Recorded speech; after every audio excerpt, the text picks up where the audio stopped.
There is a specific, deeply dangerous man you urgently need to know about today.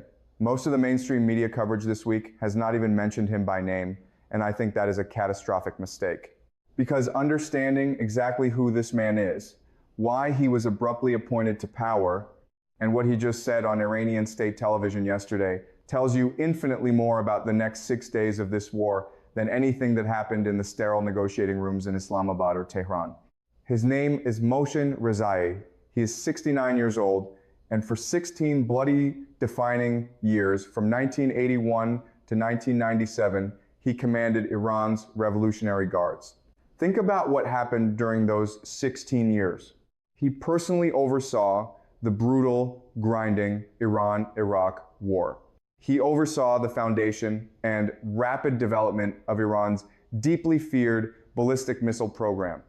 And he oversaw the fundamental transformation of the IRGC from a scrappy revolutionary militia into the single most powerful, heavily armed military force in the entire Middle East.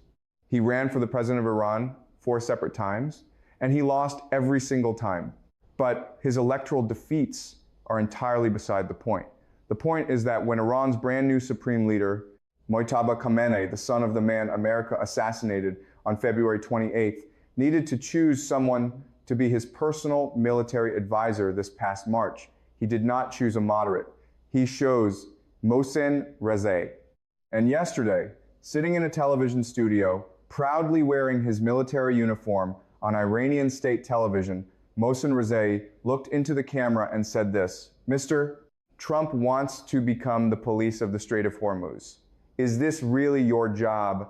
Is this the job of a powerful army like the US? These ships of yours will be sunk by our first missiles. They can definitely be exposed to our missiles, and we can destroy them." And then he added something else. Something that I firmly believe deserves the exact same amount of global attention as his threat about sinking American aircraft carriers, but which has barely been reported by Western journalists. He said, and I am quoting him directly, "I am not in favor of extending the ceasefire at all." He framed it as a personal view. He explicitly stated he was not in favor of extending the ceasefire at all. I need you to process the sheer gravity of that sentence. That sentence came from the man who currently sits as the personal military advisor to Iran's supreme leader. It was spoken publicly on state television with exactly 6 days left before the ceasefire officially expires on April 22nd. It was spoken while Pakistan's army chief is physically on the ground in Tehran, desperately trying to arrange a second round of peace talks. And it was spoken while the White House press secretary stood at a podium in Washington and said the administration feels good about the prospects for a diplomatic deal. That single sentence is what I want to spend our time thinking through very carefully. Because here is what I think almost all of the diplomatic coverage is missing right now. The real question is not whether Mohsen Rezai personally wants the ceasefire to end. The real existential question is why Mojtaba Khamenei appointed him in the first place. And when you look at that question carefully, the answer is not simple. And the geopolitical implications of it are absolutely terrifying. Let me first give you the full, unvarnished picture of who Mojtaba Khamenei actually is, and exactly how he became the supreme leader. Because this is critical context that most people outside of Iran simply do not possess, and without it, the true significance of the Rezai appointment is completely impossible to understand. On February 28, 2026, the very day the United States and Israel launched, Operation Epic Fury Supreme Leader Ali Khamenei was assassinated in the devastating opening wave of airstrikes. He was 85 years old, and he had been the absolute ruler of Iran since 1989. His sudden, violent death created an immediate, paralyzing constitutional crisis. Iran's complex political system legally requires a body called the Assembly of Experts to select the next supreme leader. But the Assembly of Experts was in absolutely no position to meet openly. Their administrative offices had been bombed in early March, and the surviving members were hiding in bunkers, terrified for their lives. What happened next, according to highly credible multiple reports, including from Iran International, is that the IRGC moved very, very quickly to fill the power vacuum. IRGC military commanders exerted massive pressure on the scattered members of the Assembly of Experts. This was described in intelligence circles as repeated, intense contacts involving severe psychological and political pressure, aggressively pushing the Assembly to vote for Mojtaba Khamenei, the slain leader's son, as the next supreme leader. The vote itself happened online. It happened under chaotic wartime conditions, with profound security concerns completely preventing any secure in-person meetings. And so, on March 9th, a mere 11 days after his father was killed by American munitions, Mojtaba Khamenei was officially announced to the world as Iran's new supreme leader. Now, here is what you absolutely must understand about Mojtaba Khamenei. He is not a known quantity. He is not a man who has spent decades building a public record of political positions, speeches, and diplomatic decisions that Western analysts can easily read and interpret. He is 56 years old. He has operated almost entirely in the deep shadows of the IRGC's sprawling intelligence apparatus. He is widely believed by regional experts to be vastly closer to the extreme, hardline faction of the IRGC than him. And crucially, he came to power under the most extreme, terrifying circumstances imaginable. His father was murdered. His country was under total military assault. The most technologically advanced, powerful military in the history of the world was actively bombing Iranian cities and military bases around the clock. The question of what Mojtaba Khamenei actually believes, what he actually wants, and what kind of supreme leader he intends to be is a question that absolutely nobody outside a very small, paranoid circle in Tehran can answer with any real confidence. That blind spot includes the American intelligence community. It includes the exhausted diplomats who were sitting across the table from Iran's delegation in Islamabad. And it most certainly includes the White House, which on Wednesday claimed it feels good about prospects for a deal without being able to coherently explain why they feel that way. And then there is the ultimate question, who is actually in charge of the country? Because here is something that the mainstream coverage almost never addresses directly. Even if Mojtaba Khamenei personally wants a diplomatic deal, and Axios notably reported that it was his personal approval, communicated through panicked runners passing handwritten notes because he deeply feared for his life, that made the April ceasefire possible in the first place. The question remains whether he possesses the actual political strength to override the hardline IRGC factions that put him in power. In Iran's theocratic system, the supreme leader technically has ultimate, unquestioned authority. But in reality, that authority is sustained by complex political coalitions, by deep institutional relationships, and ultimately by the fierce loyalty of the IRGC commanders who physically control the ballistic missiles, the suicide drones, and the fast attack boats swarming the Persian Gulf. Mojtaba Khamenei owes his newly acquired position to those specific commanders. And those commanders, represented most visibly right now by Mohsen Rezaian, are explicitly, vocally not interested in a ceasefire extension. Now let me tell you about Rezai specifically, because I think his appointment tells you something incredibly important about the brutal internal politics of Iran right now that is being completely overlooked.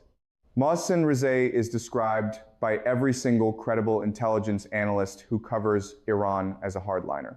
But more crucially, he is described as a hardliner even within the Revolutionary Guards. That specific phrase, which appears in multiple intelligence reports, matters enormously. The Revolutionary Guards are themselves the hardline faction of Iranian politics. They are the institution that controls Iran's missiles, its drones, its intelligence services, and its lethal proxy networks across the entire region. They are the institution that unilaterally shut down the Strait of Hormuz on day one of this war, choking the global economy. They are the institution that shot down an American F-15E fighter jet over Iranian territory on April 3rd. Within that institution, within that already extreme, radical, hardline organization, Rezai is considered to be significantly further to the right than most. He is the man who, when asked on television yesterday about the terrifying prospect of an American ground invasion of Iran, smiled and said it would actually be great because Iran would simply take thousands of American soldiers hostage and then demand a ransom of $1 billion for each and every one of them. This is definitively not a man speaking the nuanced language of diplomatic negotiation.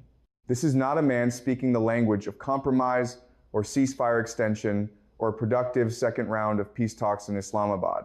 This is a man who commanded the Revolutionary Guards for 16 years during some of the most brutal meat grinder fighting in the modern history of the Middle East. He is a man who has never, ever publicly wavered from the absolute position that Iran should never back down under foreign pressure. He did not back down in 1988. He did not back down in 2003. He fiercely opposed the nuclear deal when it was signed in 2015. And he is certainly not backing down now in April 2026, when the Supreme Leader's highest military advisor chair was offered to him, and he eagerly accepted it. And he was appointed as the personal military advisor to the new Supreme Leader in March. He was appointed while the incredibly sensitive ceasefire negotiations were already actively underway. He was appointed while Pakistan was already tirelessly shuttling delicate messages between Washington and Tehran. He was appointed while the entire global diplomatic architecture was being meticulously built around the hopeful assumption that Iran's new leadership actually wanted a peace deal. Why would Mojtaba Khamenei appoint this specific man at this specific fragile moment? I want to give you three possible explanations. And I think understanding all three is a matter of global security, because the correct explanation, or more likely, the correct combination of all three will definitively determine what happens on the morning of April 22nd.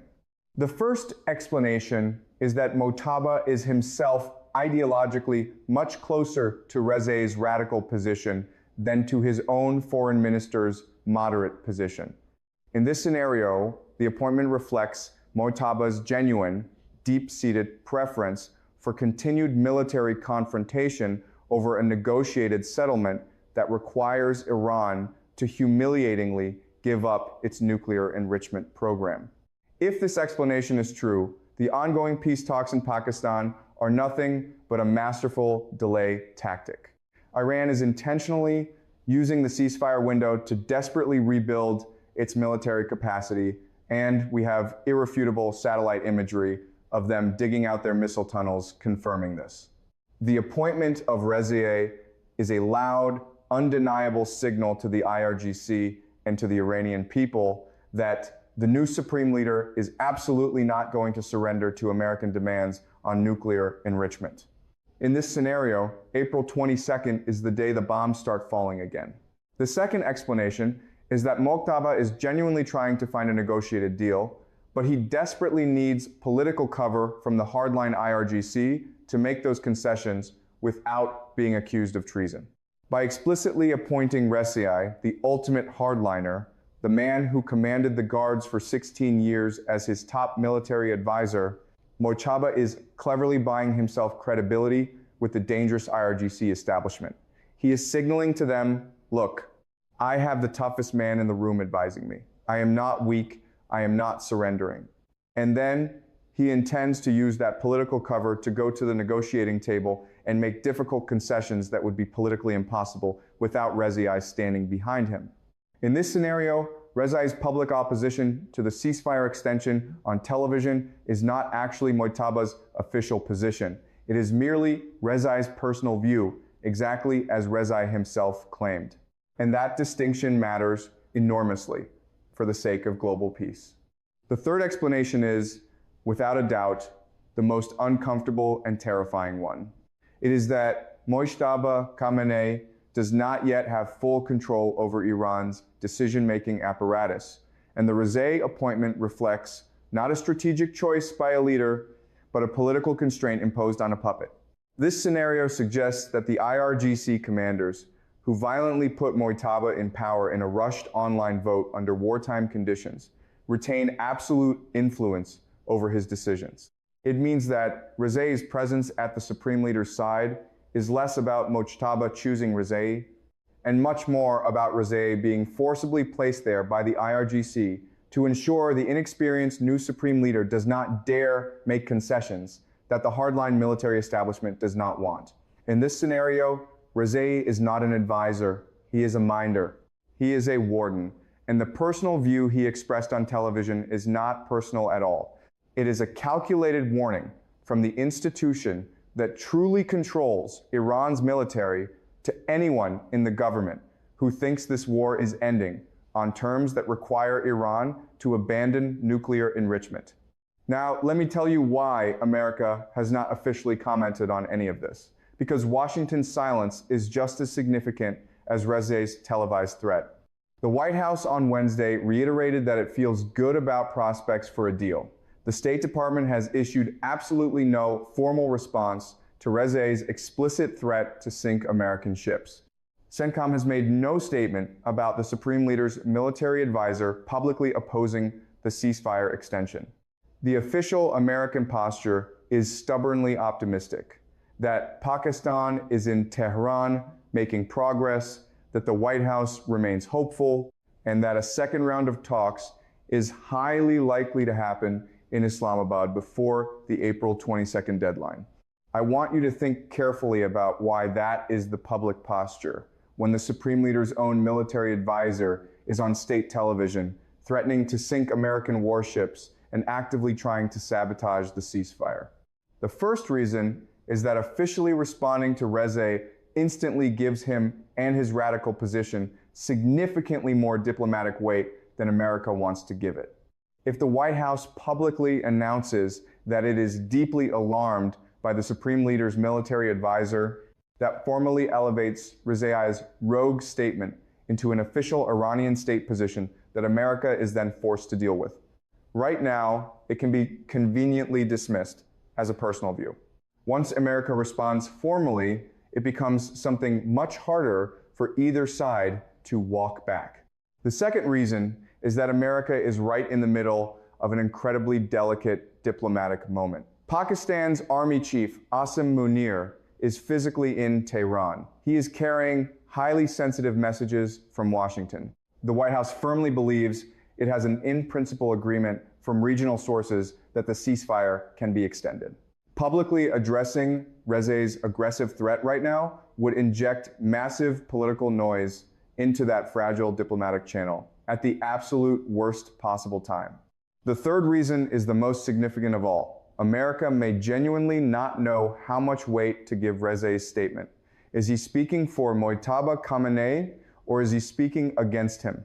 Is this a highly coordinated negotiation signal or evidence of a genuine fracturing internal division within the regime? The intelligence assessment of where Mojtaba Khamenei actually stands, whether he is the terrified man who reluctantly approved the ceasefire through secret messages carried by runners, or whether he is the bold radical who appointed Mohsen Rezai as his military advisor, those two completely contradictory images of the exact same person are in massive tension with each other. And until America has better, clearer intelligence on which image is more accurate, the safest thing to do is say nothing publicly and desperately keep the diplomatic channels open. But here is exactly what I think America's calculated silence costs. And this is the part that I keep coming back to. Every single day that Rezai remains the Supreme Leader's top military advisor and America says absolutely nothing about his threats is a day that his radical position gains implicit validation inside Iran. The hardline IRGC faction watches the American response closely. When America stays completely silent after Rezai threatens to sink its aircraft carriers, that silence is read inside the halls of power in Iran, not as diplomatic caution, but as undeniable confirmation that America does not have a credible military or political response. It feeds exactly the strategic confidence I described in my last conversation, the rung-by-rung confidence ladder that Iran has been aggressively climbing since February 28th. And there is something else that we must acknowledge. The ceasefire that expires on April 22nd was approved by Mojtaba Khamenei through secret communications when he was communicating via runners passing notes, because he literally feared for his life.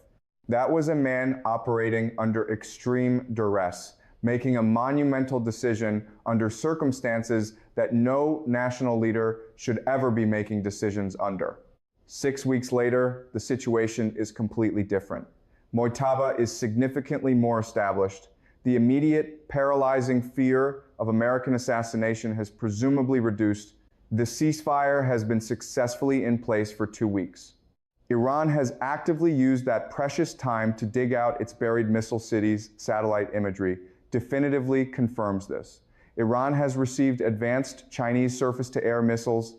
Iran has been financially resupplied through China's illicit dark fleet oil trade. And now, Mojtaba's military advisor, the very man appointed to counsel him on the IRGC's most sensitive strategic questions, is publicly on television saying the ceasefire should not be extended. The terrified man who approved the ceasefire in fear and secrecy is now being advised by the radical man who wants to end it 6 days from now. One of them will determine what happens next.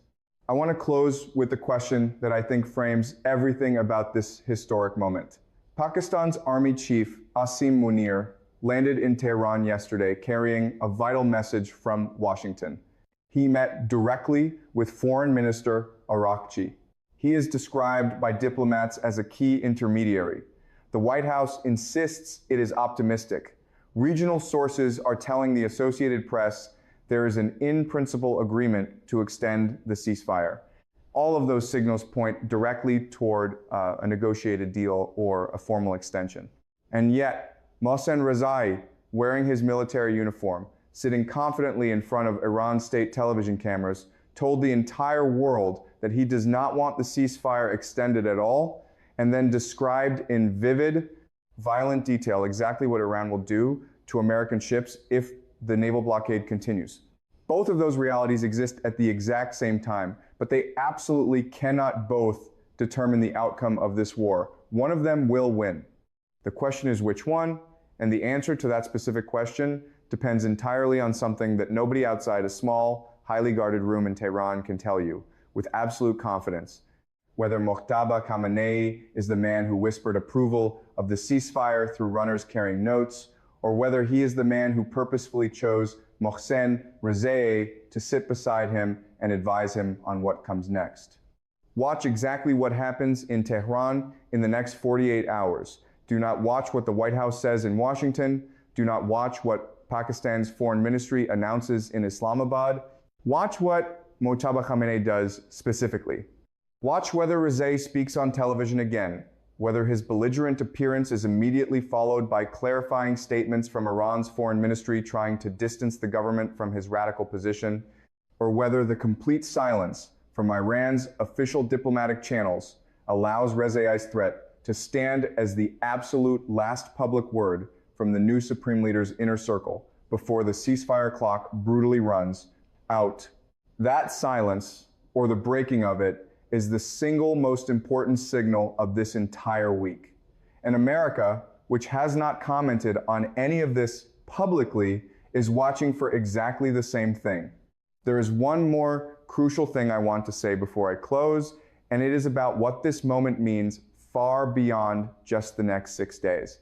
When America made the monumental decision to kill Ali Khamenei on February 28th, the assumption embedded deeply in that choice, the strategic logic that made the assassination seem worth the massive risk, was that removing Iran's supreme leader would successfully decapitate the decision-making apparatus of the Iranian state and create the immediate conditions for a faster, more favorable resolution to the war.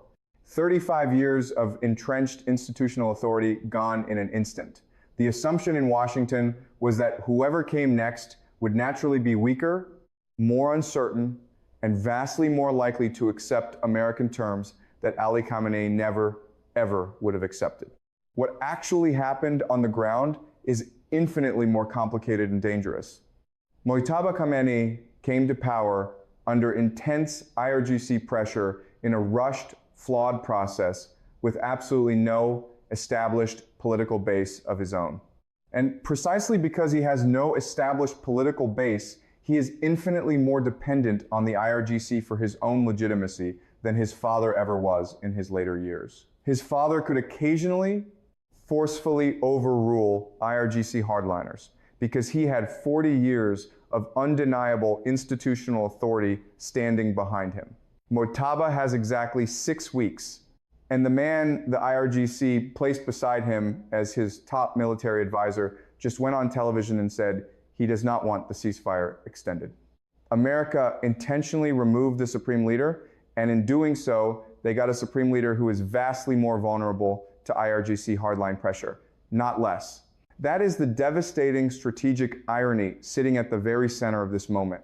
And it is the exact reason why the next 6 days and the profound question of who Mojtaba Khamenei really is matters not just for this fragile ceasefire, but for every single conversation about global security and Iran that comes after it. Push back on this analysis if you see it differently. I encourage you to read the AFP report on Reziai's television appearance. Read Axios's detailed reporting on how Mojtaba Khamenei approved the original ceasefire. Read Pakistan's official diplomatic statements coming out of Tehran. The facts are all completely out in the open for anyone willing to look. And when you lay them side by side, what you see is absolutely not a war that is close to being over. What you see is a brutal, high-stakes war that is being decided right this very second by two fiercely competing visions inside the exact same Iranian leadership. And we have exactly 6 days left to find out which one wins.